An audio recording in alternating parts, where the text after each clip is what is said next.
দর্শক, এবার চরম বিপদের মুখে পড়েছেন অন্তর্বর্তী সরকার ডক্টর মোহাম্মদ ইউনূস। দর্শক, এবার আওয়ামী লীগের নেতাকর্মীরা কাপড়ের কাপড় পরে রাজপথে নেমে এসেছেন।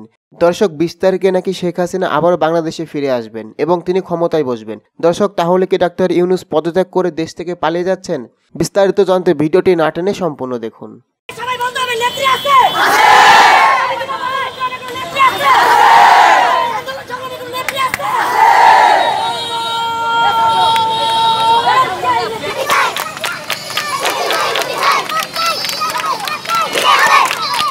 ইউনূস আর থাকছেন না। ইউনূসের বিদায় ইনশাল্লাহ নিশ্চিত। ইউনূস থাকছেন না, শেখ হাসিনা ইনশাল্লাহ বাংলাদেশে আসবেন, বা ইউনূস থাকছেন না ইনশাল্লাহ, এটুকু মোটামুটি নিশ্চিত। আপনার ভারতের বিজেপির একজন নেত্রী তিনি বলছিলেন, দেখেন 20 তারিখের পর কি হয়, ডক্টর ইউনূস কোন পথে পালায়, কোথায় থেকে কি ছুটে যায়, পরিস্থিতি কি হয়। সেই ফোন আলাপে আগামীকালকে মানে 18ই জানুয়ারি সম্পর্কে একটা বিশেষ নির্দেশনা আসছে। কিন্তু প্রশ্ন হচ্ছে, এই নির্দেশনাকে বাস্তবায়ন করতে আওয়ামী লীগের নেতাকর্মীরা কতটা প্রস্তুত আছেন। আসসালামু আলাইকুম সম্মানিত দর্শক বন্ধুরা। দর্শক, দেশ ও দেশের বাইরে থেকে যারা আমাদের এই ভিডিওটি এই মুহূর্তে দেখছেন তাদের আন্তরিক শুভেচ্ছা এবং অভিনন্দন। দর্শক বন্ধুরা, আওয়ামী লীগের নেতাকর্মীরা কিন্তু এবার রাজপথে কাপড়ের কাপড় পরে নেমে গেছেন। এমনকি ডাক্তার ইউনূস কিন্তু পদত্যাগ করে পালিয়ে যাচ্ছেন দেশ থেকে। তাহলে সমন্বয়করা কি দেশ থেকে পালিয়ে যাবেন? আবারও সেনাপ্রধানের সাহায্যে কিন্তু ক্ষমতায় বসে যাচ্ছেন শেখ হাসিনা। দর্শক বন্ধুরা, 20 তারিখ পরে কি হতে যাচ্ছে এই নিয়ে কিন্তু সামাজিক যোগাযোগ মাধ্যমে ব্যাপক আলোচনা সমালোচনা চলছে।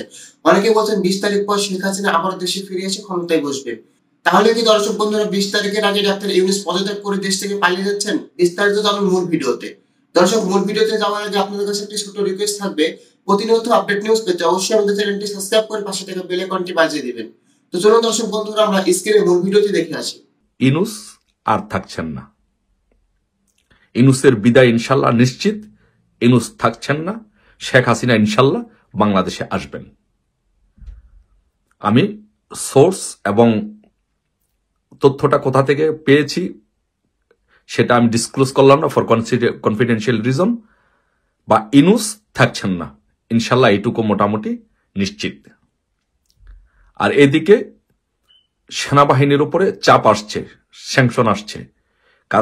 কারণ যে কারণে ইউনূস থাকছেন না এবং সেনাবাহিনীর উপরে চাপ আসছে, এগুলো আমি বলছি। যে প্রথমত, যে আপনারা দেখেছেন যে গতকালকে এবং আজকে যে উপজাতি ছাত্র সংগঠনের উপরে, উপজাতি ছাত্রদের উপরে যেভাবে হামলা করা হয়েছে, তাদের উপরে জলকামান দিয়ে যেভাবে পানি ছিটানো হয়েছে, তাদেরকে যেভাবে পিটিয়ে আহত করা হয়েছে, সো এটা হচ্ছে অত্যন্ত মারাত্মক একটা বিষয়।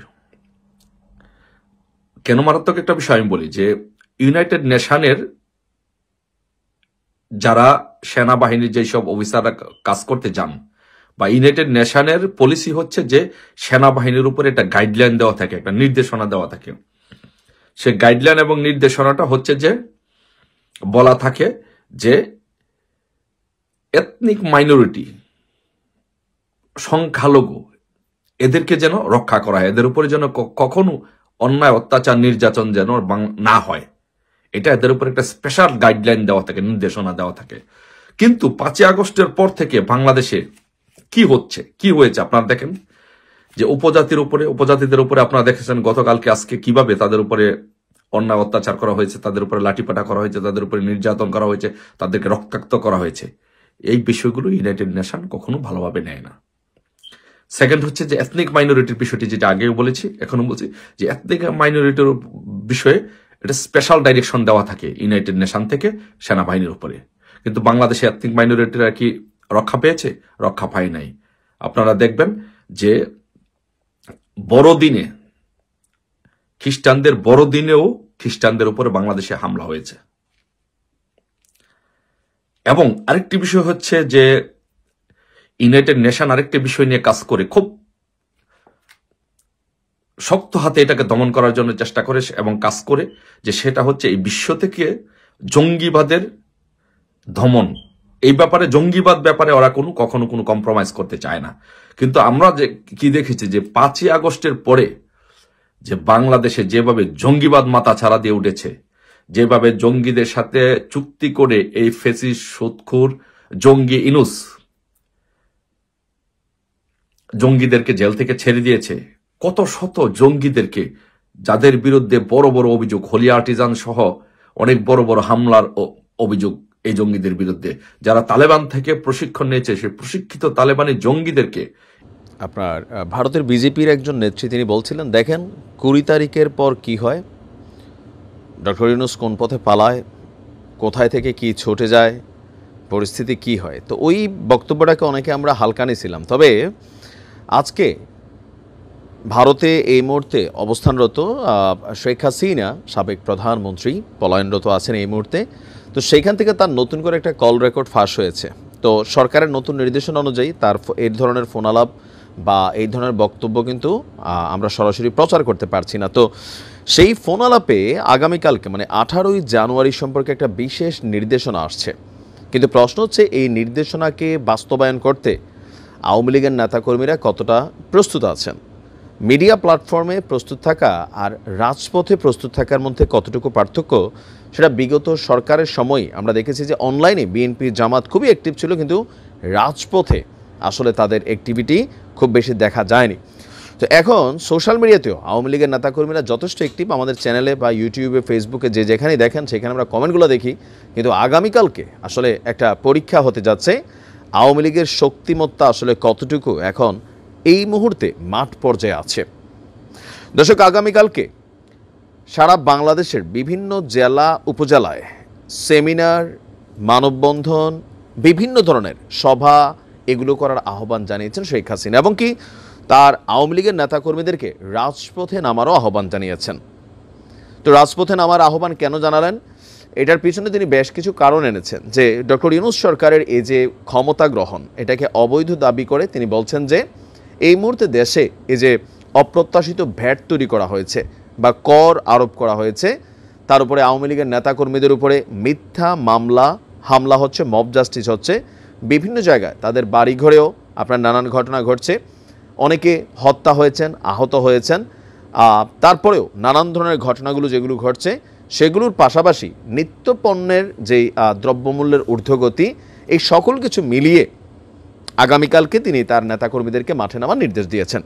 এখন তারা কি মাঠে নামতে পারবে? প্রশাসন অথবা লোকাল পিপল আওয়ামী লীগকে এত দ্রুত মাঠে নামার কি সুযোগ দিবে? যদি সুযোগ না দেয়, সেইটারও তিনি বিকল্প দিয়ে রাখছেন যে যদি না মানে নেতাকর্মীরা রাজপথে নামতে না পারে তাহলে হরতাল পালন করতে। এখন দীর্ঘ একটা লম্বা সময় ধরে আমরা যদি দেখি বাংলাদেশে হরতালের যেই কালচার, সেটা কিন্তু উঠে গেছে। আর এটাকে উঠানোর পিছনে সবচেয়ে বড় ভূমিকা আওয়ামী লীগে রাখছিল। যে হরতাল নামে ছিল, কিন্তু কাজে আসলে কোথাও কোনো হরতাল আমরা দেখিনি। হরতালের মধ্যে গাড়ি ঘোড়া, ব্যবসা প্রতিষ্ঠান সবই চলছে। একটা সময় বাংলাদেশে হরতাল সার্বজনীনভাবে পালিত হতো, যখন জনগণ সেই হরতালের সাথে নিজেদেরকে সম্পৃক্ত করত। এখন আগামীকালকে যে হরতাল অথবা এই যে রাজপথের বিভিন্ন জায়গায় আওয়ামী লীগের নেতাকর্মীদের নামার জন্য তিনি নির্দেশ দিয়েছেন, সেখানে আসলে কতটুকু আপনার মানে মানুষ কানেক্ট করতে পারবে? বিশেষ করে জনগণের কথা বাদে দিলাম, আওয়ামী লীগের নেতাকর্মীরা কত পার্সেন্ট আগামীকালকে মাঠে থাকবে?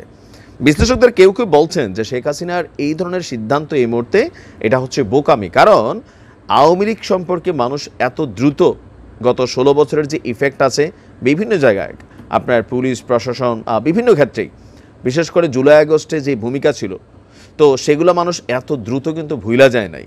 আস্তে আস্তে মানুষ ভোলা শুরু করছে অনেক কিছুই।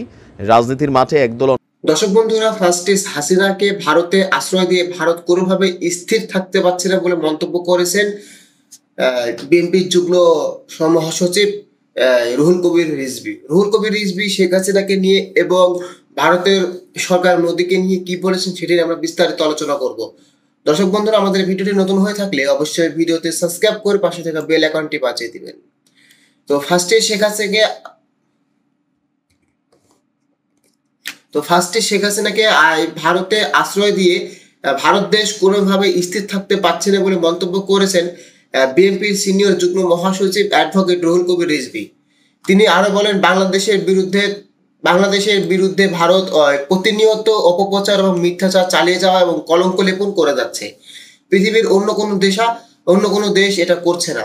অত্যন্ত অস্থির হয়ে গেছেন শেখ হাসিনা দেশে ফিরে আসার জন্য। বৃহস্পতিবার দুপুরে রাজধানীর মধ্যবন্ডায় আমরা বিএনপির পরিবারের উদ্যোগে বনশীতে শহীদ পরিবারের সঙ্গে সাক্ষাৎ গিয়ে মানে এসব কথা বলেছেন রুহুল কবির রিজভী। সাবেক প্রধানমন্ত্রী শেখ হাসিনা লেডি ফেরাউন আখ্যা দিয়ে রিজভী বলেন, আর এই নরে পিপাস নারীকে কার সঙ্গে তুলনা করবেন? আর আমরা ফেরাউনের কথা বলি, নমুনার কথা বলি।